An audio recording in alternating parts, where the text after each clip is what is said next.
Okay, good afternoon, everybody, and welcome back to Mythgard in Middle-earth, starting later than normal. Apologies for that. My name is Corey Olson, the Tolkien professor, and I am back home at last after being away for a couple weeks here. Last week at Mythmoot was really fun. I hope you guys got to join me for my my live episode, my live stream there. Live stream in more than one way. Whoa! There is a ring moving across my screen. What is that? Oh, it's Quickbeam. So Gryfflet was looking for Quickbeam and couldn't find him. Now that ring would just like randomly moved across on its own. Has Quickbeam become invisible? Oh my goodness. He is. He's invisible. Wow. Oh no. Has Quickbeam put on the ring? Look at that. Look at that. He's got a ring, right? And it's why can't I see Quickbeam? He's this is wonderful. Quickbeam, are you there? Quickbeam? Oh no! Say it isn't so, Quickbeam. Oh man, I don't know how to handle this. Maybe I'm supposed to meet him down at the Eisen, right? So maybe he's already there, and this is just the memory of Quickbeam, where Quickbeam is not. Yeah, Thrash Death, I agree. It's a good thing that there was no such handy way to locate the ring bearer when he was in stealth mode before. But what was that? No, he's clearly there and yet not there. Oh, there he goes again. Sorry. And he jumped back. Well, okay, I could probably do this all day. Can I select him? No, I can't. He's unclickable. Wow.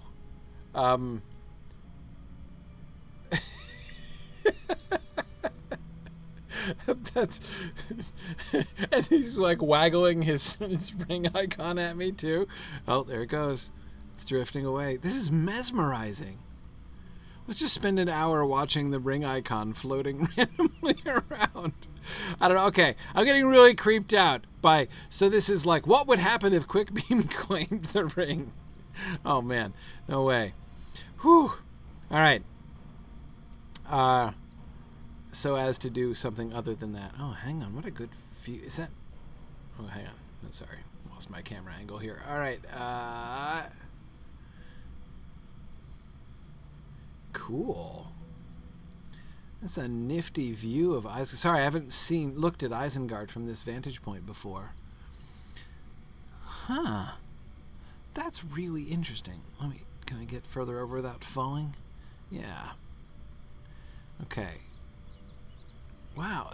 So the thing that really interests me about this is how rounded the tops of these towers are. I never really noticed that, standing right under them down there.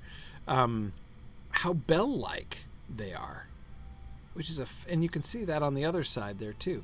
It's a fascinating combination with, you know, the sharp, jagged horns and things that you get on Orthanc, right? Orthanc's very pointy, whereas these are all rounded and stuff. Very interesting. Yeah. Sorry. Anyway, okay. All right. So, Kiriana, Quickbeam not invisible to you? Okay, that's fine. That's good. Good to know that Quickbeam has not, in fact, succumbed to the temptation of the ring. Okay, so, but let's go and find Quickbeam by the... Oh, we have a cliff here? I think so.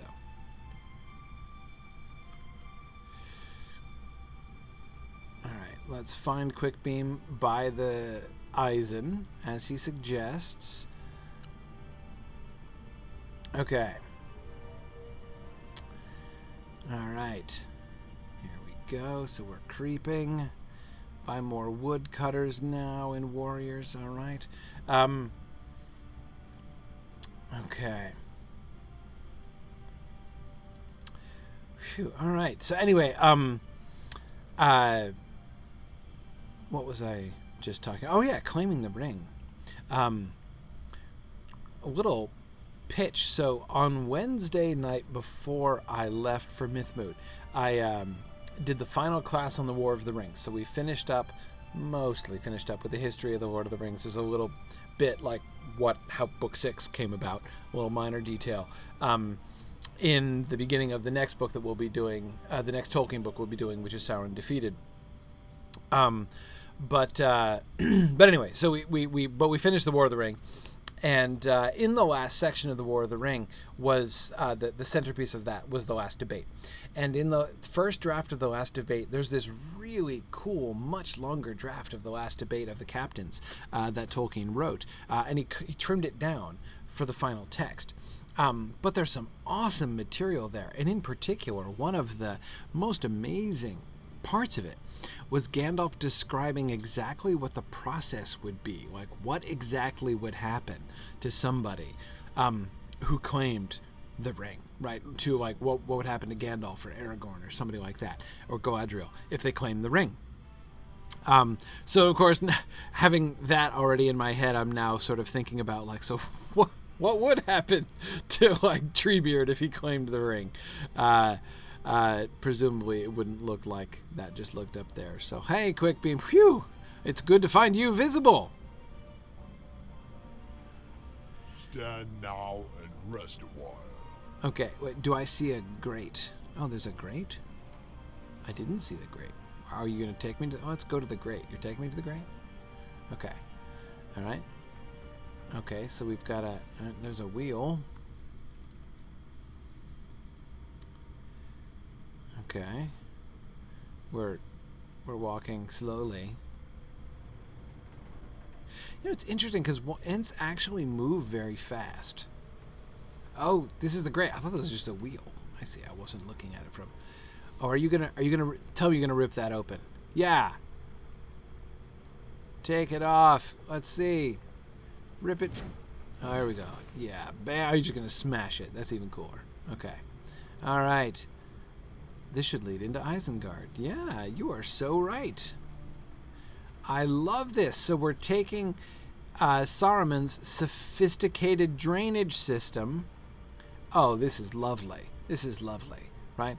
That's just how we would break in, and how very like Saruman, because this has to be, let me re-stealth myself, this has to be a Sarumanic innovation, right? Yes. So see how this is all welded metal with rivets and stuff, right? This is presumably not part of the original Gondorian construction. Just like remember the fancy new road with drainage grates along the sides, right? That's a technological advance. This is a Sarumanic technological advance. He's got like a sewer system, a sewer and a drainage system now that comes outside the walls. He's still, he has it blocked off so that you're not supposed to be able to come in. But of course, it also has the effect of polluting the river, right? Which Saruman would do, right? He wouldn't care if like whatever nasty stuff they generate in there, in his machines and everything else, gets dumped straight into the river, which is what this is doing. Yeah, I really, really like that. Okay. But now let's...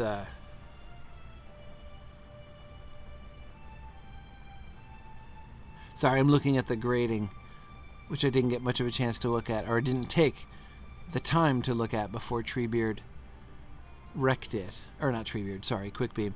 In particular, I'm looking at the sort of the lattice work there, and is it representational? Looks like kind of lightning bolts and squigglies and things. It's interesting. It's a little more artistic, less functional than I would have guessed. And that's kind of interesting. Also, I don't think I've ever stood quite so close to an entryway like this. I feel like I'm, especially with the with the sparklies coming out, I sort of feel like I'm in a like early 90s science fiction space warp right now, and it's making me dizzy. So I'm going to go through. Okay. All right, so here we are back in Isengard. Hey, look, it's a ranger. You're kneeling. You don't have a fire. That makes sense. You wouldn't build a campfire here because, you're inside Isengard. And this is it came out at a door, huh? Boy, that must have been a whole journey that we were missing. An Isengard door. Yeah. Must have come up through a grate inside this building or something. Gotta think that's what happened. Okay. What do we have here? Dagaras again. Welcome. You're everywhere. Well met, my friend. Okay. All right, Dagaras. Let's see. What do we got? All right, what can we do here? Friend. May I have a moment of I your feel time? that vibration in the ground. Right, Saruman is constructed. He's got his machinery down there. Right, I can see some of the workings in the Great Rift in the Western Ward. Right, yes, I did notice that. What used to be a lake, which he drained the lake and put his machinery in instead. Yeah, right, good. You couldn't tell me what it's for. Right, he has the goblins working on the engine night and day. Okay. Find a way down there. Oh, I know just how to get down there. And keep those goblins from finishing this great device. It will prevent any terrible surprises. Okay. All right, we're going to sabotage his machinery. Okay, more of the same. Let's see. Strange devices. Yeah. All right, more sabotage. Okay, so we're going to be like the Luddites. We're going to be running around and smashing things. Okay. Greetings. If you have a moment, I have needed Overseer. your Yeah, no, I know all about the Orc Overseers, man. I should be lecturing you about the Orc Overseers. Okay, I will take out some of the Overseers and. My Govanen, stay a moment and speak with me. I see we got some big ones here. The Master of the East, North, and West Ward. Okay. All right. So we're interesting, yes. If I can dispatch the master of each of these wards, his finely oiled engine of war should shudder to a halt. Nice. So we're doing sabotage both of the literal and of the metaphorical variety. Okay. That's good. Wow, the mountains and Orthanc looking very attractive. Okay. All right. What was I doing? Stealthing again. Okay. All right. So, what do we have here? Oh, right. It's just the stuff. What happened over here? Oh, legendary item. Yeah, we're good. Okay. All right. Well, we've already explored most of Isengard, so I should be able to do this one. These ones, I should say, these quests relatively quickly. Let me come back to some lore questions. Let me start off a lore question as we go here. Okay, Finnboga asks, before he wrote about Numenor, did Tolkien have another story of when the world changed from flat to round?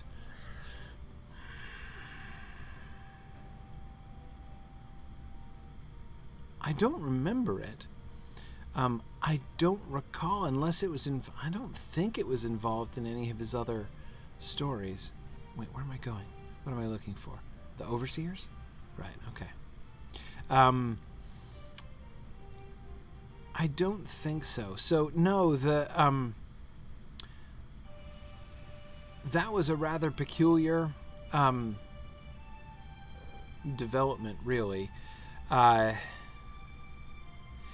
And it's really sort of interesting how it comes about, right? In a sense, a lot of Tolkien's early mythology is focused on doing, what I call myth of explanation, right? The kind of traditional, here's how things that we can observe in the modern world came to be that way kind of story. A lot of people, that's one of the primary things that people associate with myth nowadays, and that was a function of myth, but it is certainly not the only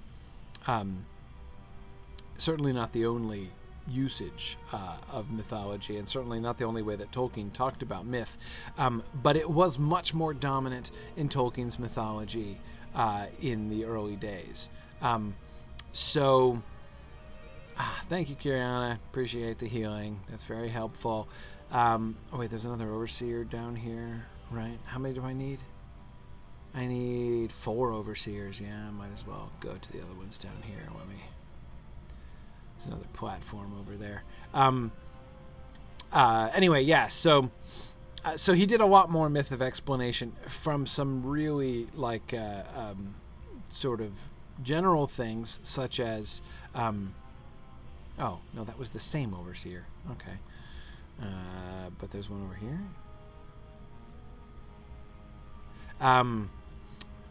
Like for instance, the story of Huon the Hound and his original pairing with Tevildo the Great Cat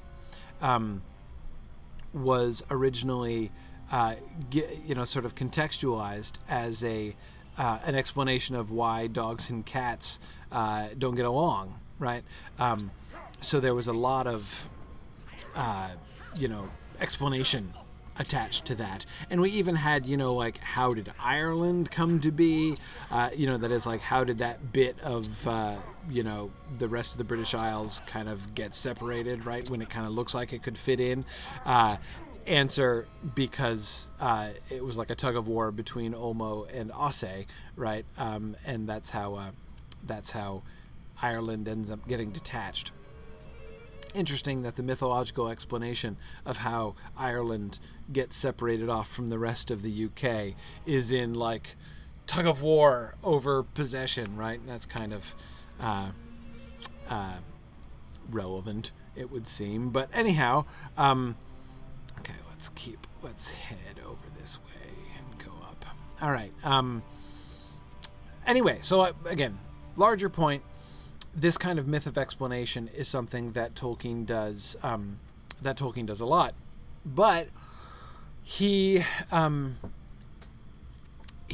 doesn't do the Numenor. So you think about how the story of Numenor came about. Ultimately, it's an Atlantis myth. That's the kind of mythological story that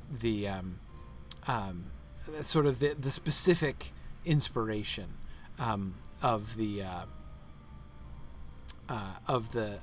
Numenor story. The idea of the world being flat and then being made round wasn't, sort of the core part of it from the beginning. But anyway, oops, darn it, I just hit the wrong button.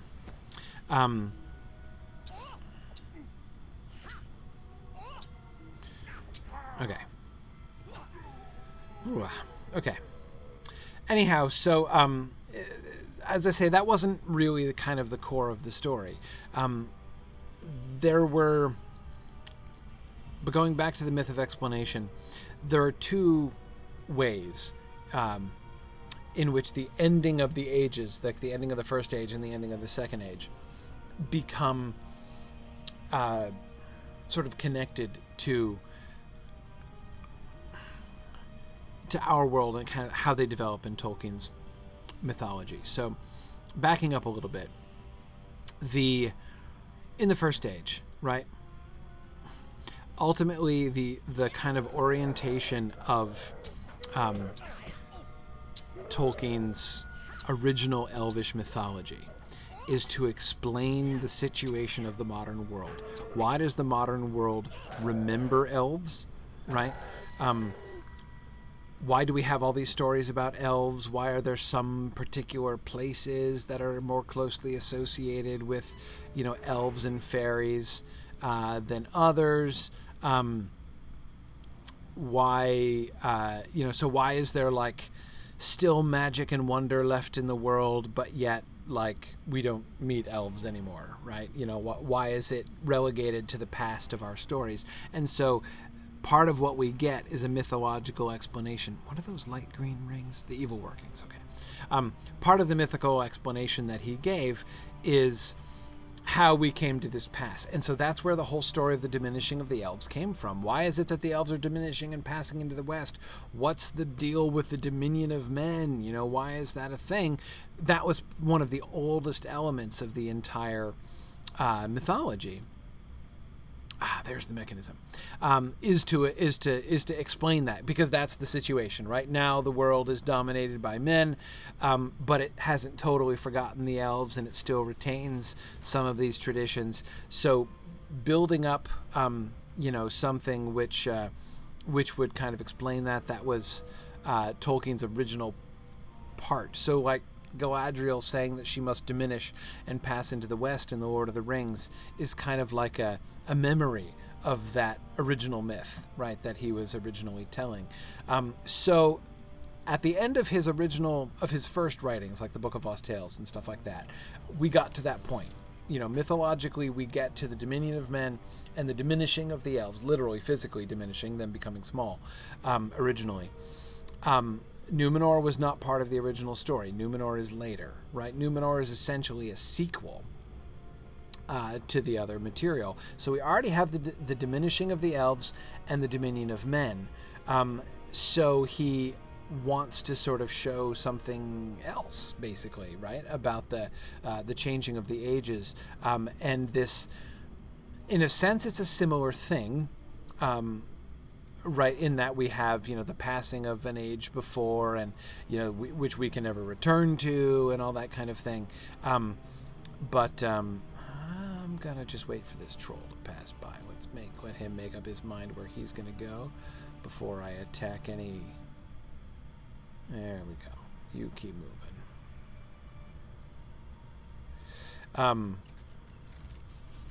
And then I will come over here and challenge the Master of the Northern Ward, which is where I am. Anyway, okay, so... Hi!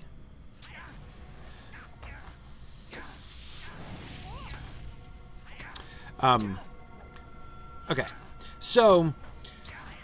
The shifting from the flat world to the round world. Even the flat world was... you could almost say not essential to Tolkien's initial concept of the world. It sort of reminds me of the Monty Python line, right? This new learning amazes me. Tell me again, how about how the Earth is banana shaped. Or this is Sir Bedivere talking about, how the Earth is banana shaped. It's like that, right? In Tolkien's original conception, which is like kind of a joke, but not exactly completely a joke, the world was shaped like a Viking longship. With like a mast and everything. When you look at the Earth in profile, it was the shape of a Viking ship. His shift, but there's still the same kind of thing, like just like the change from the time of the elves to the dominion of men. So we get the shift from the ancient world, to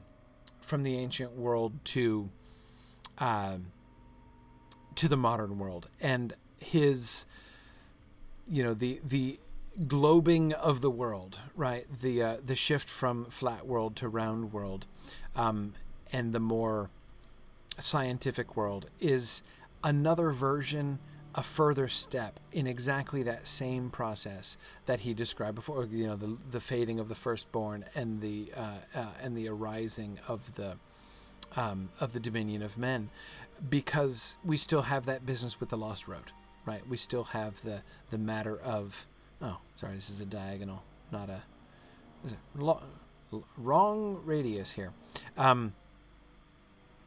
Anyway, so we get the Lost Road, which is super important. The idea that now we live in this round world and everything is operating, everything is normal right now. Nothing is different from the modern world. The world is round and is revolving around the sun in the normal way and everything. But there's still a straight road, right? There's still the lost road that you can occasionally, that some people occasionally, by good fortune, find and end up taking the straight road and ending up in Faerie, ending up in Valinor. Oh, hey, Goblin Engineers. I'm meant to be interested in those. Okay, hang on. Here you go. Here you go, Nitesh. I got this. Come on. I burgled a Club of Determination. Whoa, what is that? Club of Determination. Whoa, I burgled a weapon which is an upgrade on my current weapon. Huh? I don't think I've ever, equipped something that I burgled before. It's not so good in the agility direction. It's pretty good, though. It's a power boost. It's really better for guardians than burglars, I can't help but think. But hey, that's still pretty good. It does more damage, though. Probably should equip it. I think I will, just on principle. Gotta do some inventory management. Hang on. Let me do this carefully here. I want to make sure I do the right weapon. Oh, this reminds me. Gryfflet is 75 now, which means it's time for him to redo his legendaries. I'm still using my level 65 legendaries. So, I need to craft some, or purchase some level 75 legendary items. It's on Gryfflet's to-do list here. Okay, here we go. Here we go.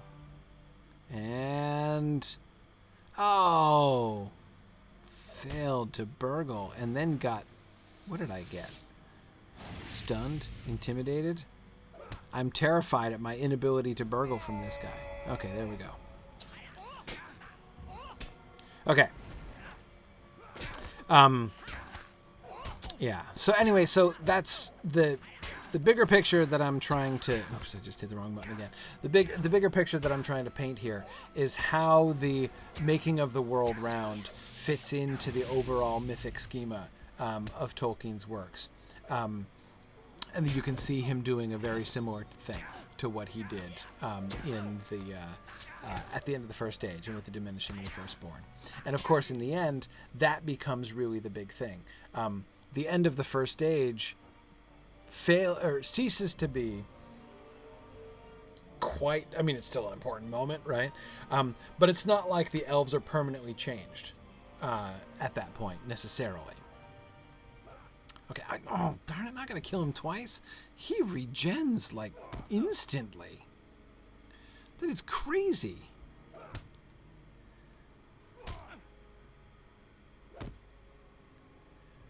Okay. So wait, which quartermaster? The adventurer's quartermaster? Which one is that? Hang on. Okay. All right, would you please be still? Yeah. I'm going to stun you there for a minute. And then I'm going to stun you again. Okay. That's good. Whoa. The other guys didn't blow me up.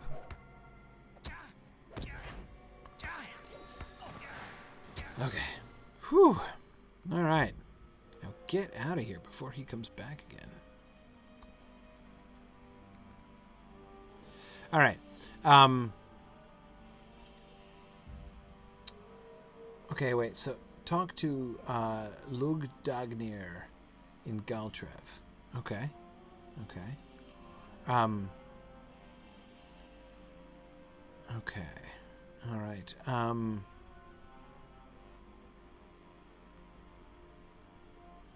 right. I have to think about this sometime when I can think. All right. So Galtrev, I should go to Galtrev.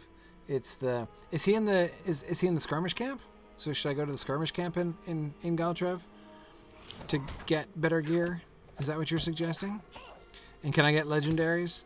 Can I get level 75 legendaries in Galtrev as well? because I do need some of those. No, not in the skirmish camp. Okay. Okay. All right. Let's see. Okay, I've got. Hang on. I got 2 more evil devices. Oops, I passed them. Who do I have down here? Down here I have the engineers. Okay. Okay.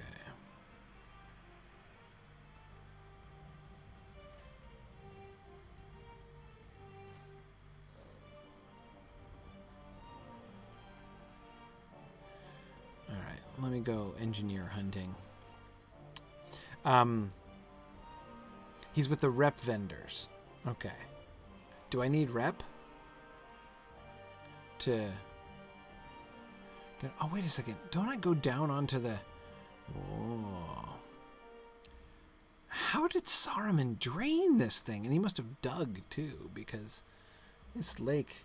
This would have been like the deepest loch around, right? Aren't the Scottish lochs really deep? Don't I remember that? Vaguely. Oh, yeah, there's a dude. Who's this? Is this that engineer down there? Yes, it is. Oh, look, and there's a mechanism down there, too. Oh, boy, it's a... Oh, right, I've got to go through the shafts. How do I do that? Can I jump? Yeah, let's see if I can jump. Precision jumping. Okay, so Lug Dagnir, which means what? Slayer of Lug? But anyway, is the... he's with the rep vendors, but he operates differently. Okay, cool. All right, let's see. So can I jump down to that platform? All right, I'm going to parachute down onto that goblin engineer from above. He will never see me coming. Haha, the bolt of Tash strikes from above. Hi, guys. Oh, a twofer. Sweet. Okay, right, I know there's a pipe I can click on, but then this way I can just start with the pipes down here instead of locating the ones up at the top. That'll be more convenient. Okay. So yeah, so that'd be cool. All right, so I'll go try to find some gear and equipment. I gotta pimp Gryfflet up a little bit if he's gonna be level 75. I still do have the whole great river area to go through before I get to Rohan and my war steed, but still. Okay, all right, one more mechanism, and then I think there's nothing down there, right? Oh, no, look, there's another engineer. This is like the wealth of engineers. I hit the mother load of goblin engineers. I wish I could just push him. Just push him, stealth up on him and shove him off the edge. That would seem more humane somehow. Okay.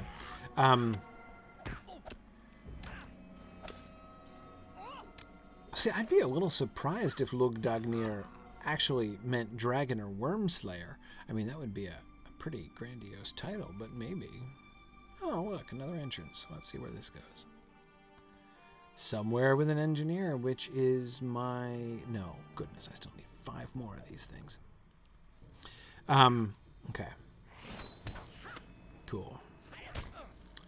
Yeah, Phil says he's been wondering why we don't get a knockback skill. I don't know. Turnabout would seem to be fair play, right? I mean, speaking as a guardian, I think knockback would not be too much to ask for. I wouldn't expect it in a burglar, right? I mean, that would be a little... Oh, look, here I am back up on... Oh, is that I jumped down there? Okay. Hey, look, a handy engineer. Okay.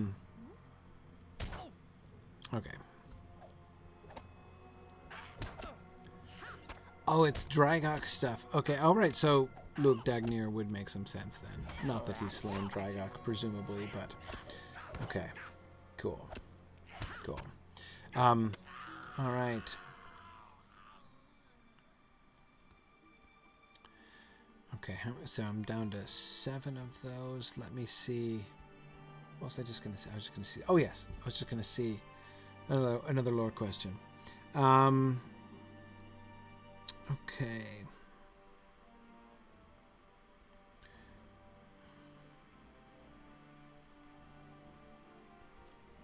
Okay. All right. Let's see. We've got a question and a follow-up question. Okay. So a question from Marielle, who says, one of the most heartbreaking touches in the Silmarillion for my money is the description of Tar-Miriel fleeing the floodwaters up the Meneltarma to no avail. But her end couldn't have been witnessed by any surviving faithful, unless I'm much mistaken about the scale and timeline. So where does that detail come from? Do you think it's likely a scribe's invention, or do you think it merits mentioning by Sauron while taunting his enemies back to Middle-earth, or is there another potential eyewitness I'm overlooking? That's a really interesting question. And okay, no, that was Marielle again following that up, that same question. And hey, look, free engineer.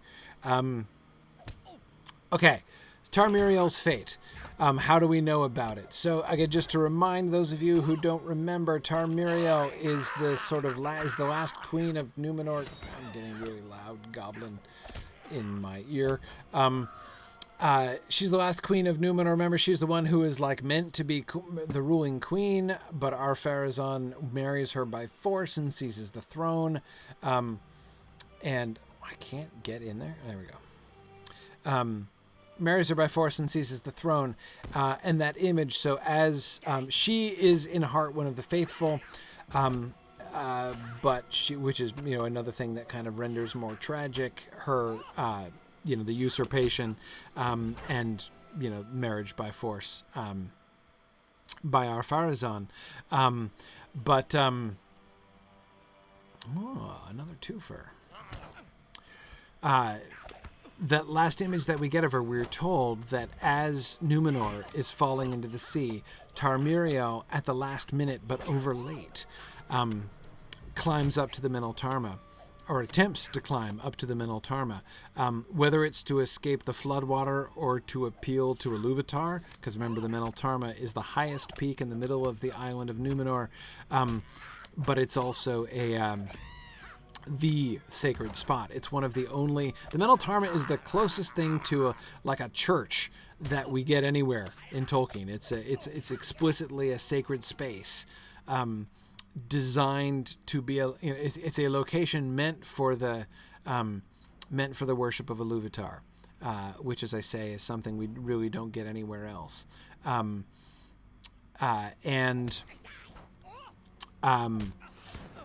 So there seems to be some of both, and it's not, but I clearly the emphasis there is not just that she's making for high ground, but also that she is, you know, going to pray, that she's making an appeal to Iluvatar, whether to save her own life or the life of some of her people, or exactly how that works is unclear, but the point is she doesn't make it. She is overwhelmed by the flood as she is climbing the path up to the... Yikes! Goodness, the goblin engineers are sprouting up like mushrooms around here. I gotta watch my health here, or else I could be in some trouble.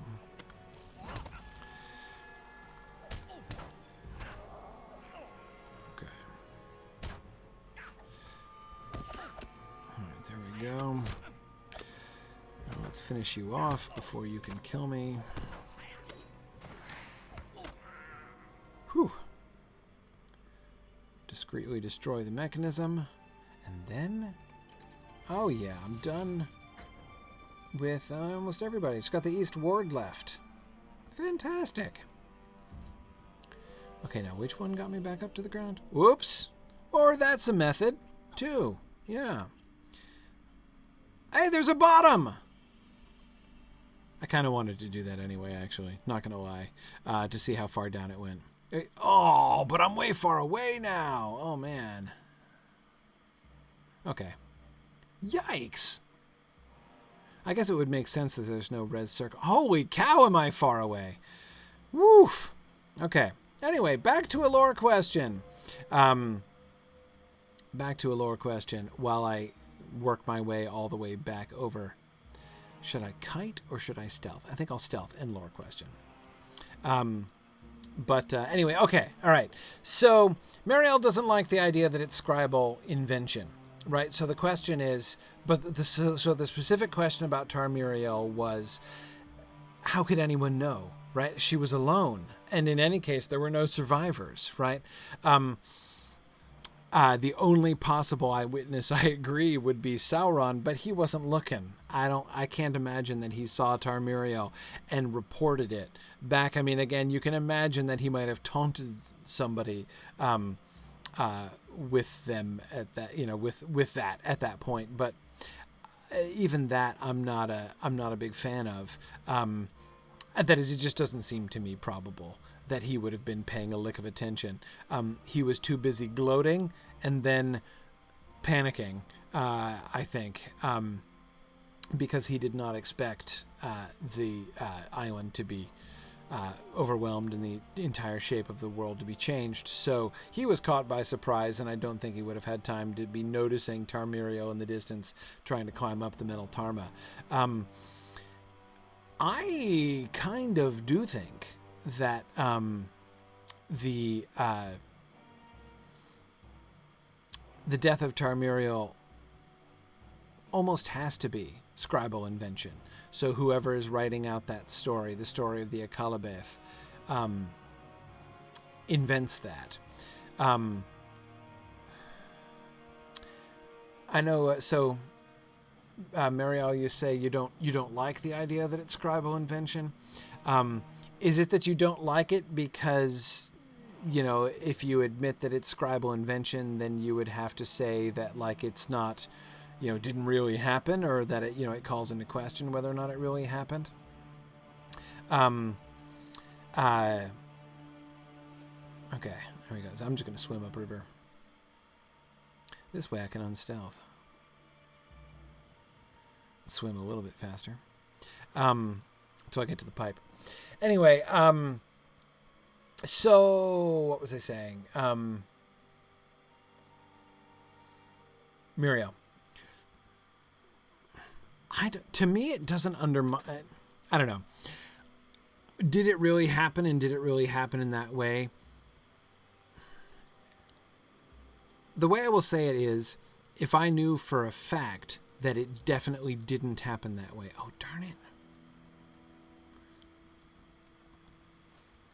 I was not anticipating this waterfall. Shoot. I'm running into all kinds of problems here. Anyway, I gotta stealth again. Okay. I'm not bothered, I guess, about the possibility of it's not having actually occurred. To me, it doesn't change that element of the story or make that element of the story any less moving. It's still important, it still works. It still matters, even if we don't know for sure that Tar-Miriel did that, right? I mean, to me, the important element of that story, right? It gives us this glimpse of it helps us first to remember that she was a victim, right? She is also in that moment sort of the representative of the innocence of Numenor, right? To remember the tragedy of Numenor, that, Numenor is, and we get some of that in the prose description as well, but Muriel is a particularly sort of poignant reminder of it. Anyway, the sense of the loss of Numenor, not just that, like, all the awesome things that Numenor had are gone, but oh, look, what's this pipe for? Oh, this is the pipe? How is this the pipe? It's on the other side of the river. Where does this pipe go? Same place? No. Where on earth is this? Oh my goodness! Help! This is not where I meant to go. What is happening? I'm in an instance? Whoa. Yikes. Whew. What was that?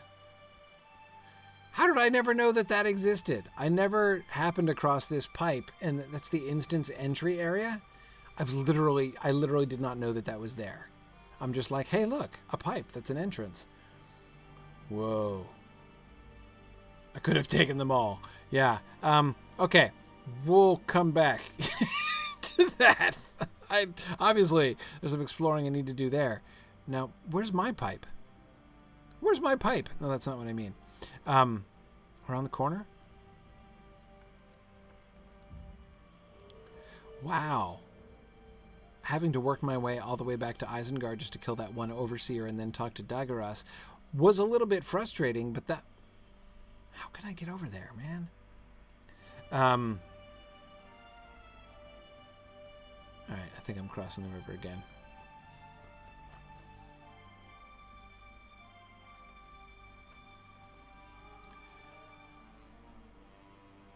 Okay. Yeah. Wow. Okay. I have a lot to learn about those. So, yeah, I would want to explore the area. I got to finish what I'm doing first, but I'm going to... So, where was that exactly? Oh, is that where that whole camp is? Man, what is up with... There's a mailbox in there?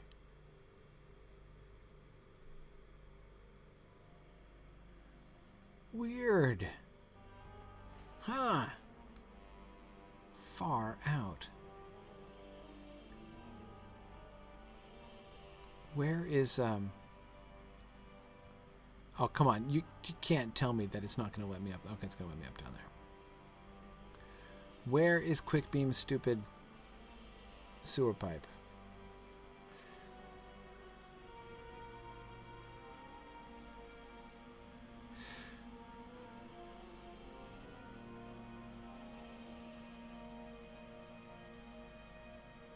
Isn't it down here? Where'd it go? How am I...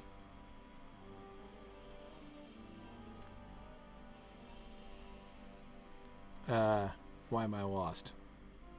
How did I get lost? Alright, I guess I'll go back downriver. It's south of where I am now. Okay. Alright. Alright. Oh well. Well, see, I did want to find out how deep that thing was. And it's super deep. He has to have delved down there, right? I mean, that has to be... That has to be a thing. Oh, look, see, I wasn't even in Isengard anymore. Where was I then? Who even knows? Okay. Aha! Aha. Okay. All right, I found it. Here it is. Whoop. All right, I backed into it. Hey there, Daggeras. Okay, no problem. I've just got that one dude, and he's right here. Oh, how convenient. That is fantastic. All right.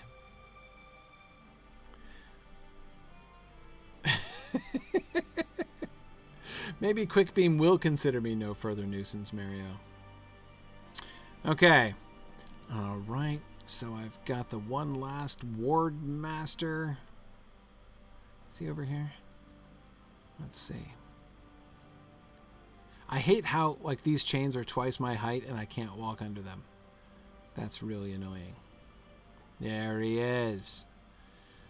But first, I will obviously remember to pick his pocket. And no. I have still failed to burgle any Ward Master items. But I can stun you, so there's that.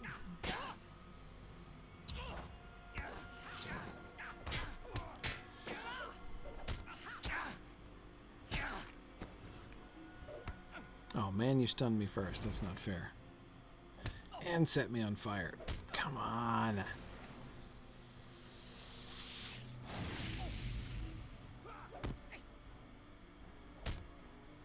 Oh, finally.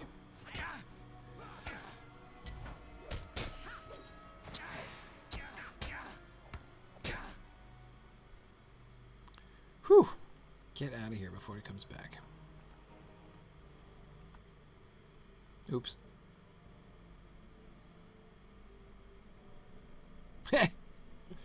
We are at an impasse. All right, you go that way. I'm going to go this way.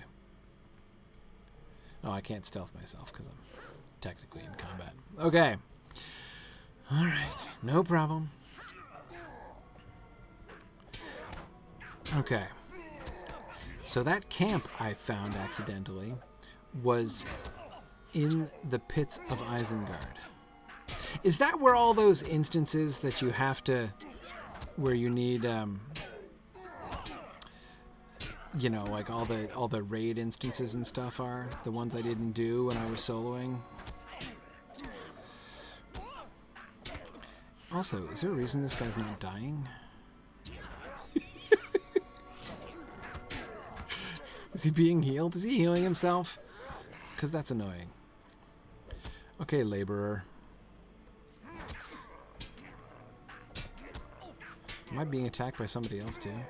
No, it's just him.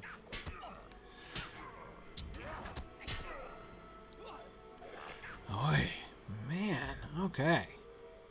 Whew. All right, now we're going back to Daggeras. So Tar-Miriel, yeah. I mean, I gotta think that that's an extrapolation. I won't say an invention. I will say an extrapolation. She is, you know, standing for those who would, you know, who are not themselves evil. You know, who are not themselves thoroughly corrupt in Numenor. And yet she's there to be overwhelmed by the flood. I mean, did Tar-Miriel have no chance to try to escape? Elendil and you know, Amandil escaped. Am I going the wrong way now? Yes, I did miss him. Darn it. Boy, I gotta really... Walking and talking at the same time, sometimes it's more of a challenge than at other times. Okay. There you are, Daggeras. I underestimated how close you were to that overseer. Okay. All right. Phew. Here we go. Cracking the works. Greetings, friend of the Grey Company. Let's hope your efforts will hinder Saruman's plans. Right. Oh, I get stuff. I want, I definitely want Kalinard's Scarn. That's what I want. Okay. And evil workings. Greetings, friend of the Grey Company. I want a morale setting. Thank you. And, ooh, level 76. Okay, at which point I think that means it's time for me to freeze myself again. Oh, I can't while I'm doing this. Fine. Oh, I might as well finish this then. Your aid is welcome, friend. No problem. Thank you for more runes. Appreciate that. And welcome and well met, my friend. Let's see. Oh, a rider's helmet. Okay. A signet of the mendicant. Why do I have a beggar's signet? Oh, I can't use that anyway. An embroidered silk jacket. Oh, that sounds like that might be. Let's see here. Ooh, that's very handsome. Wow, I do like that. Look at that. No, I want to see the whole thing. Can I go up? No. No, not the feet. Oh, yes. Bilbo would love that. Oh, no, we have to have it. Absolutely. Okay. All right. Oh, what do you got, Daggeras? Hail, friend. May I have a moment You of your spotted time? a number of strangely robed men wandering about. Oh, apprentices. Right. Okay. All right, I will take out... Oh, no, I don't need the summer festival to coin. And now I'm going to... Yes. All right. Freeze my XP. Great. All right. Okay, so if I go... Right, I remember the instances. I did see the instances in Galtrev, but I'd never been to that drain pipe area ever in my life, as far as I remember. So we're going to the Apprentices of Saruman. That's my... Whoa, they're everywhere. That's not very helpful. Okay. But now that I'm level 76, I should be able to. Absolutely. No problem. Okay. Oh, what? Was I spotted by somebody? No. Okay. Oh, whoop. Oh, look. 2.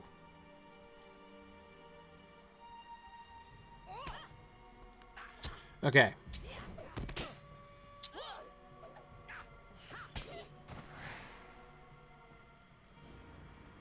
Hey, wasn't that supposed to stealth me temporarily? It's okay. These guys are marshmallows. They cannot stand against the Gryfflet tank.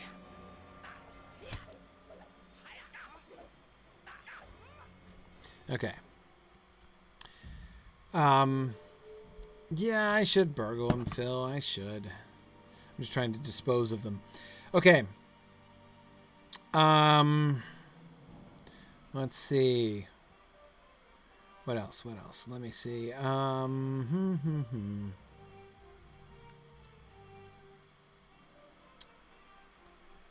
Okay.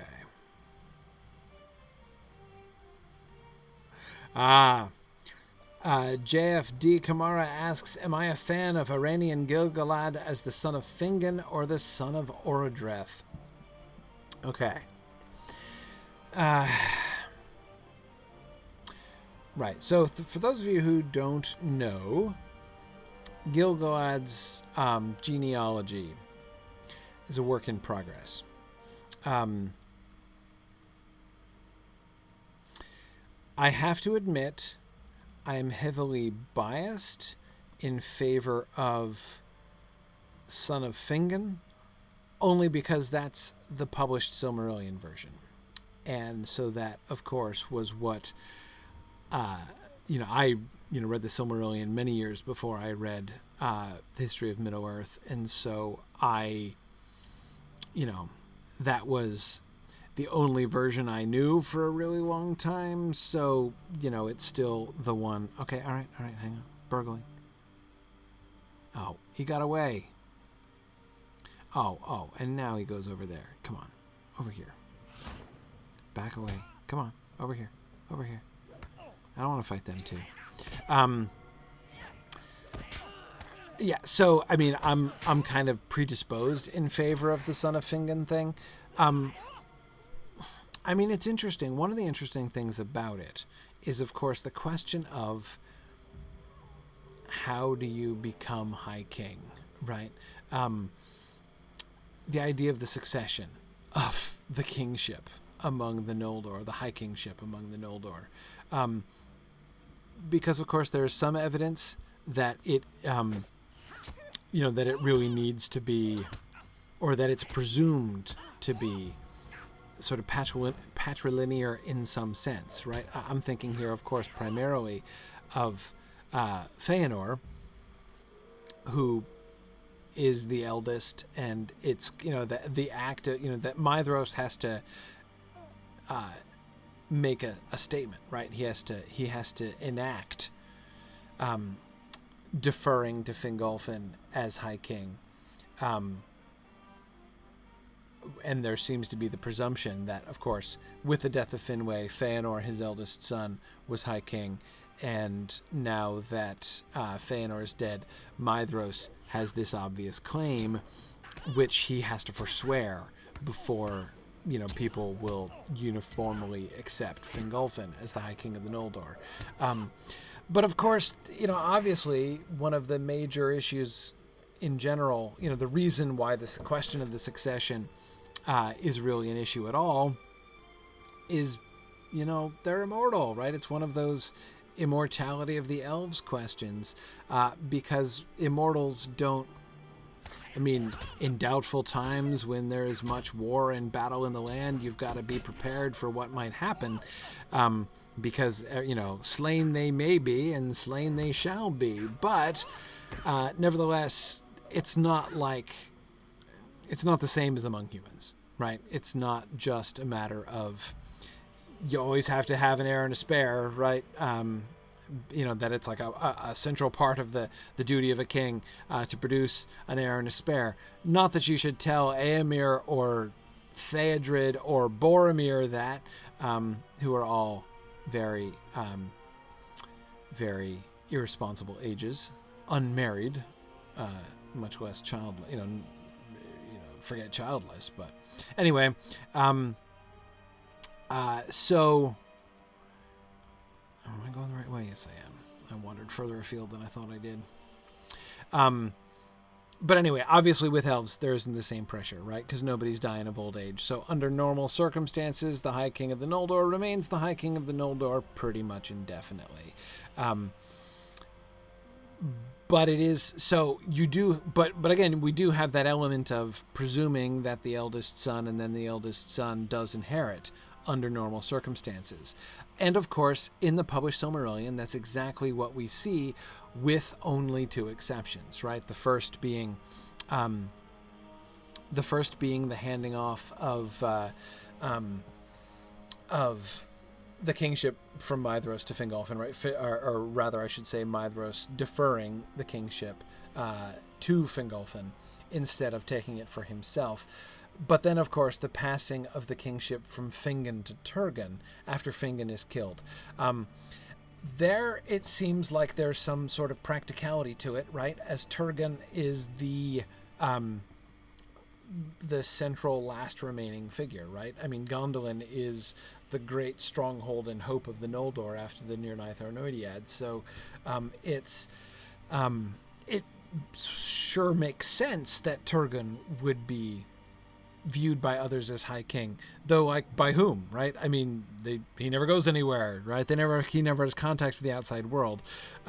So even the idea of Turgon's High Kingship is kind of theoretical, right? Who's High King of the Noldor after the Nirnaeth Arnoediad? Nobody, right? Because, like, who cares, right? The Noldor aren't gathered together doing anything together, so they never again answer to one single ruler, arguably, until Gil-Galad, right afterwards. But, in a technical kind of sense, Turgon is the High King of the Noldor.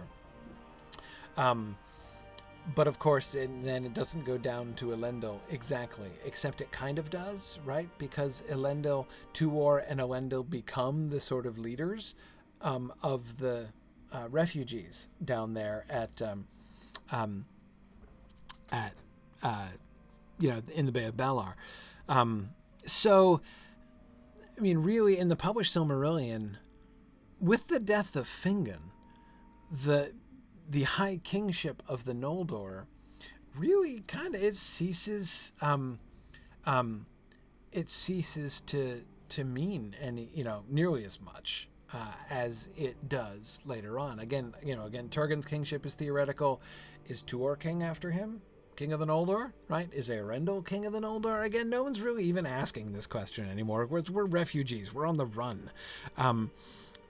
We don't really talk about the High King of the Noldor again until we get to Gil-Galad, and that's under different circumstances, right? Once the remnant of the Noldor in Middle-earth are gathered together again, and you have Gil-Galad ruling them from Lindon, then we finally get to that place where we have a recognized High King of the Noldor.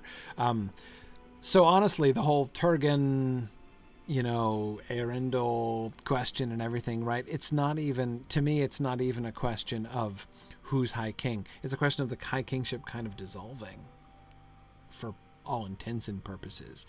But anyway, so nevertheless, with all this, I'm sort of biased in favor of the Silmarillion. I kind of like the idea that it was Fingon's son, even if only perhaps because I really like Fingon. But anyway. Hey there, Dunland. Greetings, friend of the Grey Company. Hi. Yep, no problem. Polish them off. What should we do next? I remember coming to this point when I got no vector quest. Yeah, I remember when I attempted to do completionist Nan-Kuranir. Obviously not that completionist since I didn't find that pipe. But anyway, yeah. So yeah, I got to this point and I'm like waiting for him to give me a vector quest to somewhere else, and he never does. So I remember that coming to this point and being like, so that's it? So I guess I finished Nan-Kuranir. And especially since this was the last area in Dunland, right? And I'd been working on the completionist Dunland for a really long time. And I was like, okay, that's it then? All right, fine. Okay, Daggeras, thanks. Good to be talking to you again. I guess I'll leave you here and just kind of wander aimlessly away. All right. So where am I going to go? I think I have Galtrev. Yes, I do. So we'll go back to Galtrev. Next time we should do the instances, right?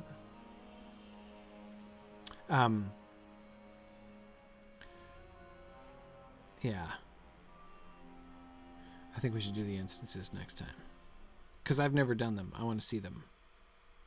So I'm supposed to go back to Galtrev, right? Here I am. Here we are in Galtrev. And then I can find Mabon, who is the kid in the bag, right? Yeah. There he is, safe and sound. It's Mabon no longer in the bag.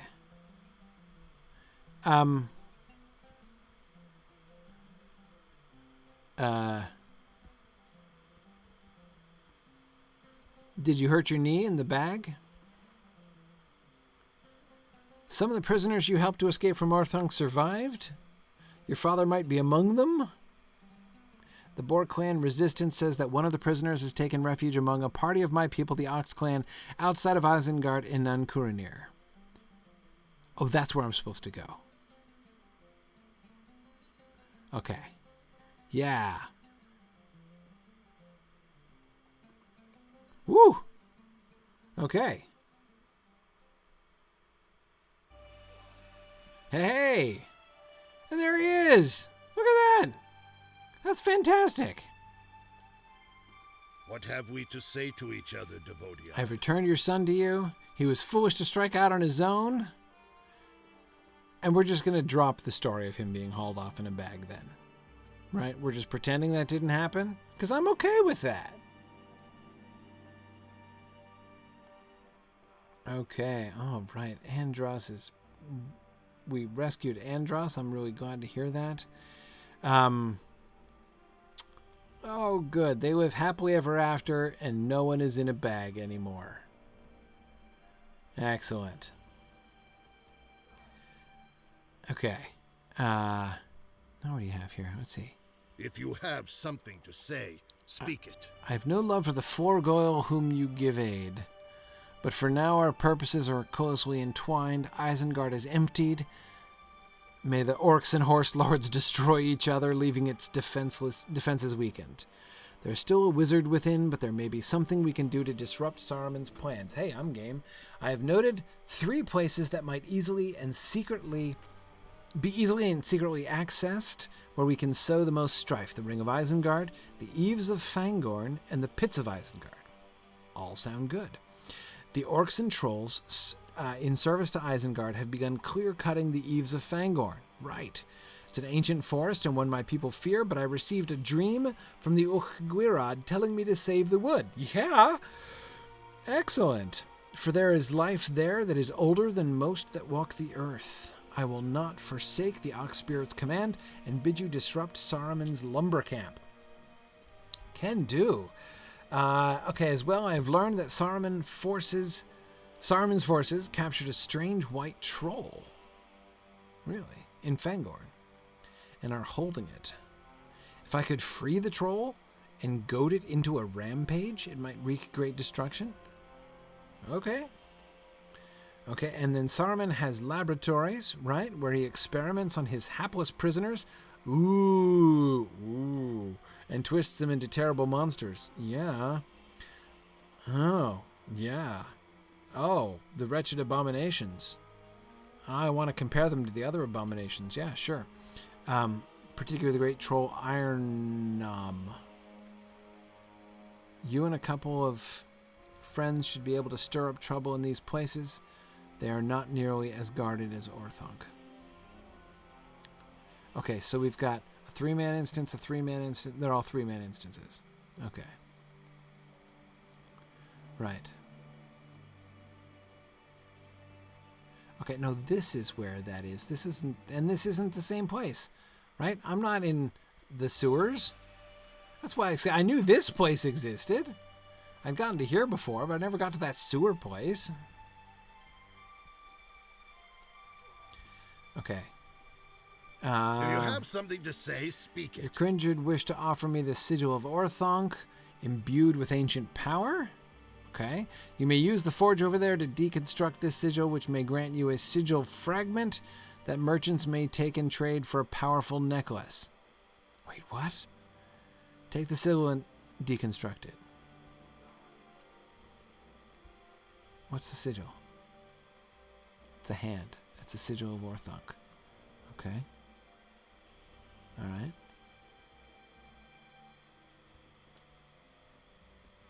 All right, let's see. Where are the forges? This isn't. No. Oh, the foundry. Right? Is that where we're talking about?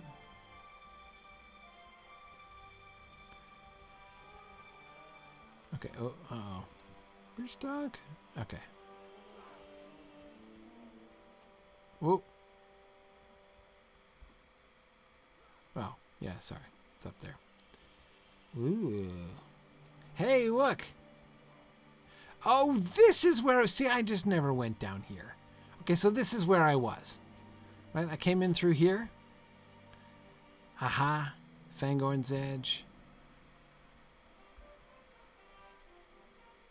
And so this must be the one that I came through. Okay. All right. Yeah, no, I just never came down here. It all makes sense now. Okay. Okay. Got it. Got it. Okay, I was gonna be... So I have sort of been here. Kind of. Fine. Alright, so the foundry... Is this where I'm supposed to take the sigil? Oops, I gotta go soon. Whoa! That's not what I was looking for. Okay, so this is the...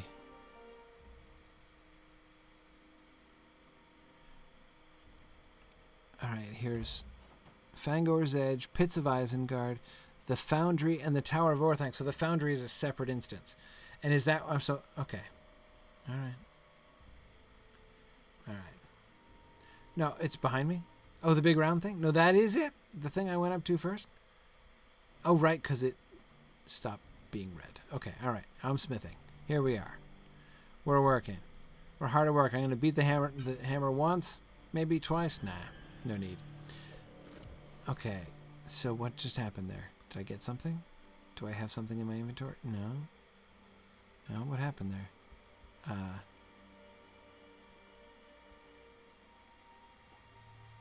What did that do? I got... Oh, Orthanc's sigil fragment? Oh. What do I do with this? Exchange for rewards at the Forge of the Númenóreans in Non-Curanir. Okay. Where? Here? Is it that rep guy?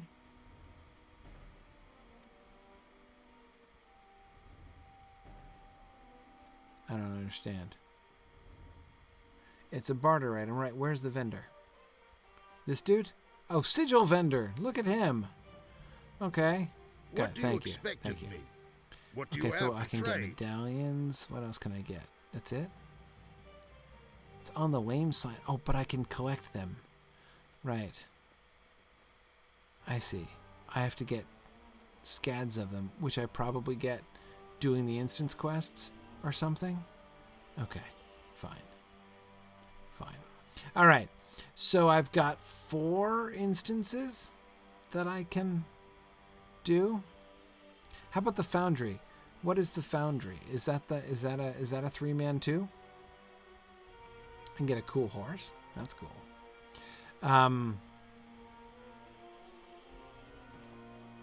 Is the foundry a 3-man also, or is it a bigger one? It's 6-man. Okay. Okay. So I got 3. Ooh, the Tower of Orthanc is a full raid, huh? Didn't I say it was a 3-man? Pit of the Abomination, Pits of Isengard, 3-man instance, right? Okay. Oh, complete. This one is too. Dargnach Unleashed. Okay, so that's a 3-man. And then the Fangorn's Edge is a 3-man. Okay, so and then the Tower of Orthanc is a raid. Got it. Okay. Okay. Okay. So I'm gonna have to do those. Obviously, I have to do those. We'll do those next. I think I'll try to do those next time, which means I'm going to need volunteers from the audience. Hopefully some people kind of close to my level. We'll have to sort that out. I don't know, Druid's Fire, if you can help me maybe organize that, get a couple people level 75-ish so that we can do that more or less on level. That would be cool. Yeah, that'd be cool. Anyway, okay, so we'll see if we can work that out. So next week we'll try to arrange that, and that'll be fine. And I've never done these instances ever, so that'll be great fun. And then we'll see, maybe we can get to the raid even, the Tower of Orthanc raid. So, because I've heard that one's pretty cool, but I've never done it before. So that'll be cool. And yeah, this is we're on Landreval. Definitely on Landreval. Okay, cool. Well, I should run. Thanks everybody for joining me today. Sorry again for being late, but I am back, and I should be back for several weeks here to come, through the month of July, definitely. Once we get into August, things are going to get dodgy again, but for now and for the next month, we should be back to every week. So we're going to be almost finishing Isengard, and then we're going to be moving on to the Fords of Isen, and then the Great River. So thanks very much, everybody, and I will see you guys next week. Bye now. Thanks for joining in on my rambles around Standing Stone's brilliant digital adaptation of Tolkien's world. If you enjoy these adventures, please consider supporting this and other entertaining educational programming by donating at signumuniversity.org/fund.